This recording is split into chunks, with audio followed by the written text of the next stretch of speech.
Welcome to the podcast Friday Feels, brought to you by the Office of Counseling and Wellness at Berkeley College. I'm your host and personal counselor, Sarah Nickerson. Join our journey with Berkeley students as they navigate the challenges of the current pandemic with strength, creativity, and wisdom. New episodes released every Friday. Thanks for listening. All right, well, welcome to Friday Feels. We're so glad that we have you here. How are you feeling today? I'm feeling great, thank you. How are you? I'm doing well. I'm happy that we have a little bit of sunshine today after the rain and the clouds we've had for the last few days. Yes. So, usually we start the podcast by asking the students to just tell us a little bit about themselves. So, whatever you want to share, I would love to hear. Okay. My name is Rebecca Andrews Brennock. This is my third semester with Berkeley College. I am Yay. a transfer student from LIU, and a little history is that I stopped school about 13 years ago once I had my daughter. Yeah.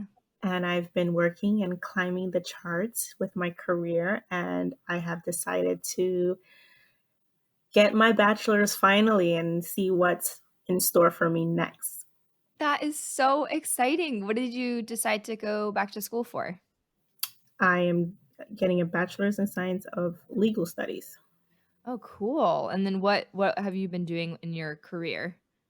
I started off as an administrative assistant, and I am now a corporate governance paralegal for Marsh & McLennan Companies. Dang, girl, go ahead. Yes. That is amazing. Do you like what you do? I actually love what I do. Finally in a place where I'm doing all the work that I actually have fun doing and reaching out to people all over the world. Um, Wow.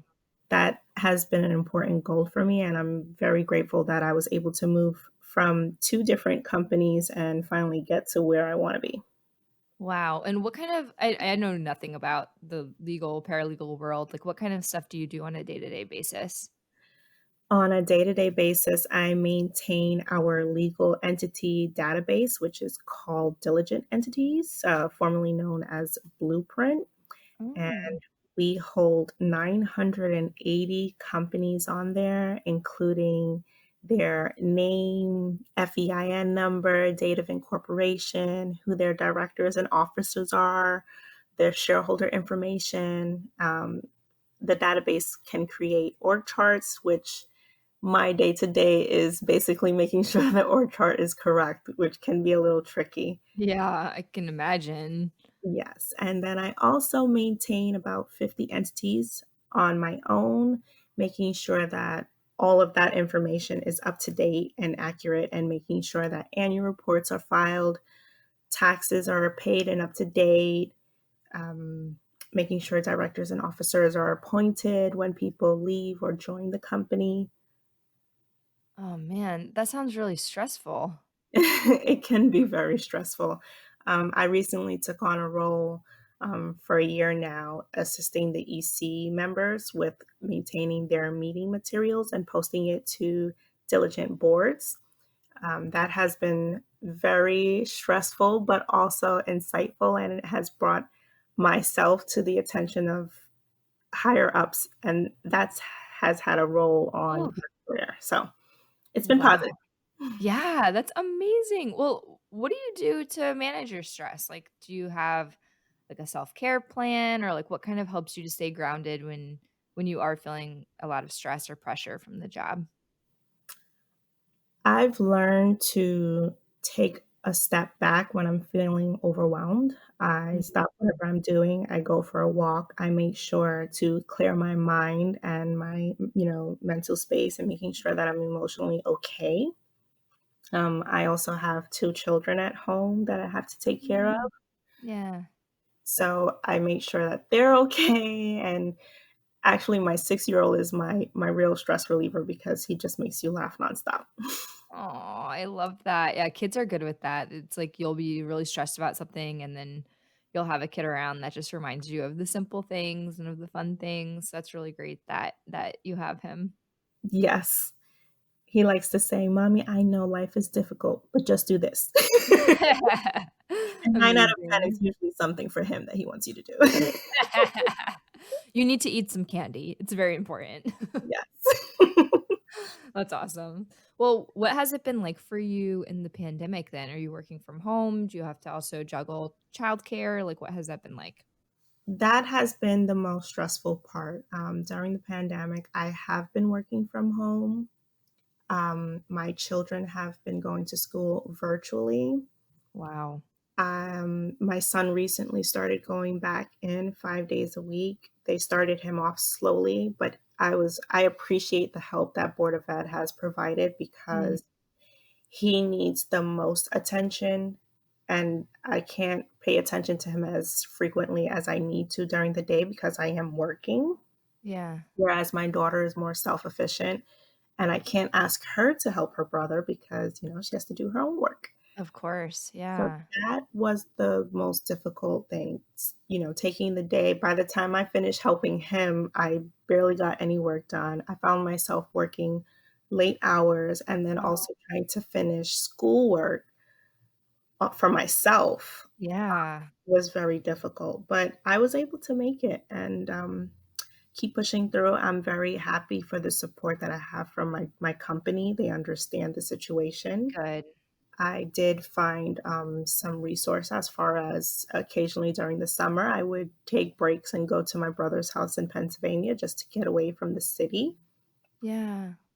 A nice change of scenery was very helpful. For sure. I think sometimes, like, even just the energy in the city, we don't realize how much it can take a toll on us. It's great because it energizes us, but then it also, can drain us. And I know for sure that when I leave the city, I'm like, it's almost like you can breathe a sigh of relief just to, be outside of it for just a little bit. Yeah, no, absolutely. For me personally, having the kids, not being able to go outside and play and not having the space. I mean, I live in a two-story brownstone, and I'm fortunate enough to have a small backyard, but it's just not the same as, Yeah. open space in Pennsylvania where you can actually feel the sun and run and, do different things. So Yeah, yeah, for sure. What for you has been surprising about the pandemic? Like, has anything come out of it that was good or that you weren't expecting, um, just, from the situation? I will be completely honest. I am surprised at how well I'm managing everything. Yeah, I can say I've had moments, but at this point, everyone has had moments where they feel like they were failing. But yeah, just seeing that, and not to brag, but to seeing that I was able to accomplish my personal goals, maintain a 4.0 GPA in school, yeah, achieve my goals at work with rolling out Review Manager and getting things, done and checked off. It reminded me that I'm capable of doing anything that I put my mind to it. wow, and in those moments where maybe it was hard to remember that, like, what helps you to keep moving forward? What kept you going? Honestly, my kids. Yeah, I'm doing all of this for them, and I want them to see that anything is possible, and that's what I just keep reminding myself. I look at my daughter who's about to start high school in September, and I'm like, "Okay, I have to make sure that she sees me doing well so that way she can do well," and that's just mhm. what's been pushing me.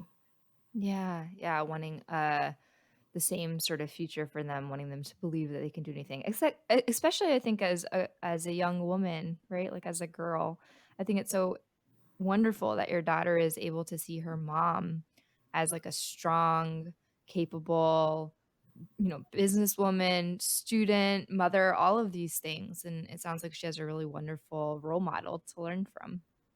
Y Absolutely, and I want her to know not only can she achieve what I have done, but she can possibly do more as long as she puts her mind to it. Yeah. For me, my mom is a very, strong person in my life, and I almost lost her due to Oh, COVID in wow. April. That was the most intense month of my life, and again, I don't know how I made it. I'm talking about Yeah. cooking and cleaning and making sure everybody was well informed of her whereabouts and how well she was doing when she was in the hospital and, Yeah. sneaking her home without anyone knowing so that I could have a moment to myself with her. It was Yeah.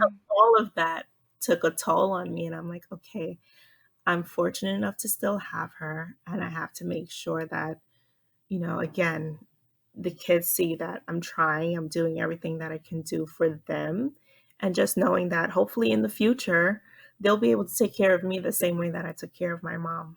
Yeah. Yeah. What gives you a sense of hope? I know that right now with everything going on in the country and in the pandemic, it can sometimes feel a little bit dark.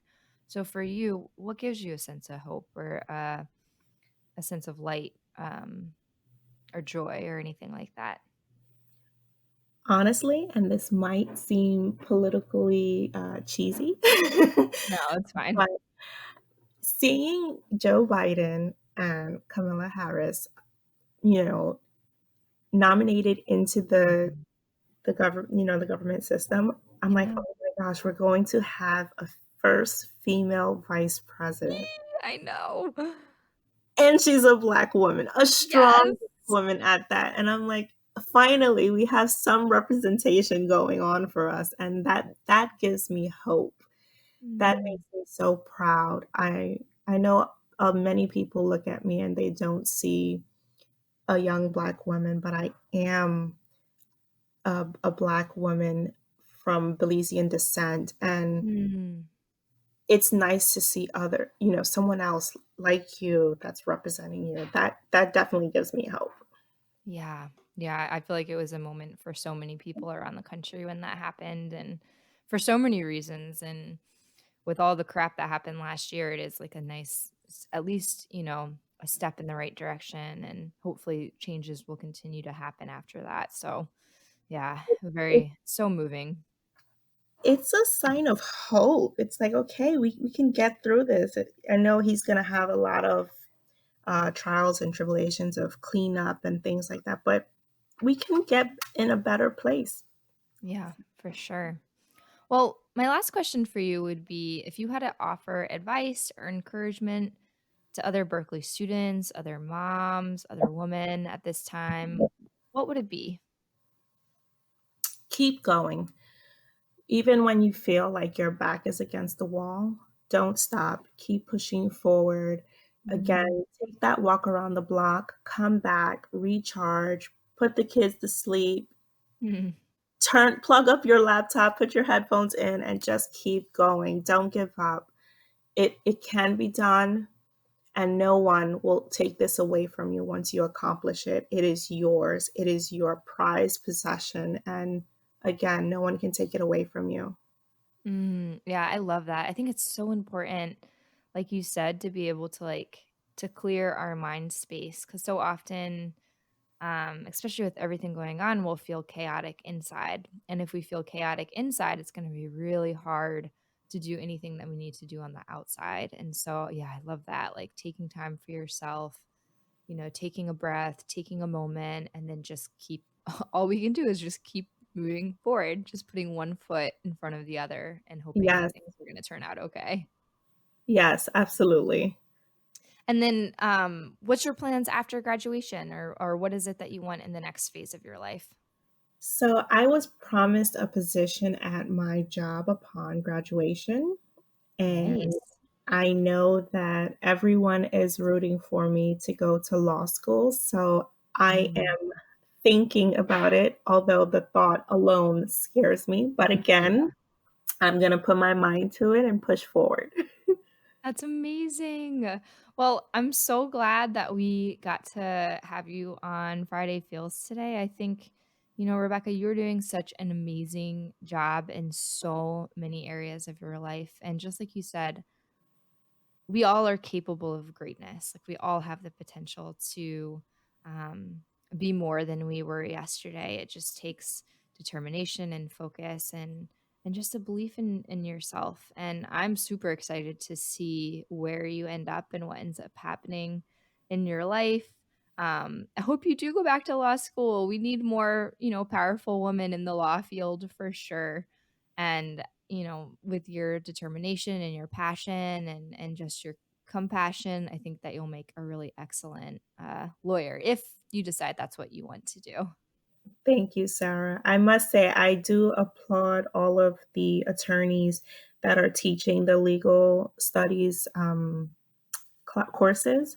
They have been very Mhm. supportive and very encouraging on moving forward. And if you need help, they're willing to help you all hours of the day. I know some professors are like, oh gosh, this annoying girl, but they're helpful regardless. So thank you. Yeah. Yeah. Well, thank you, Rebecca. I wish you all the best, and I hope you have a great rest of your day. You too, Sarah. Thank you again. No problem. Bye. Bye.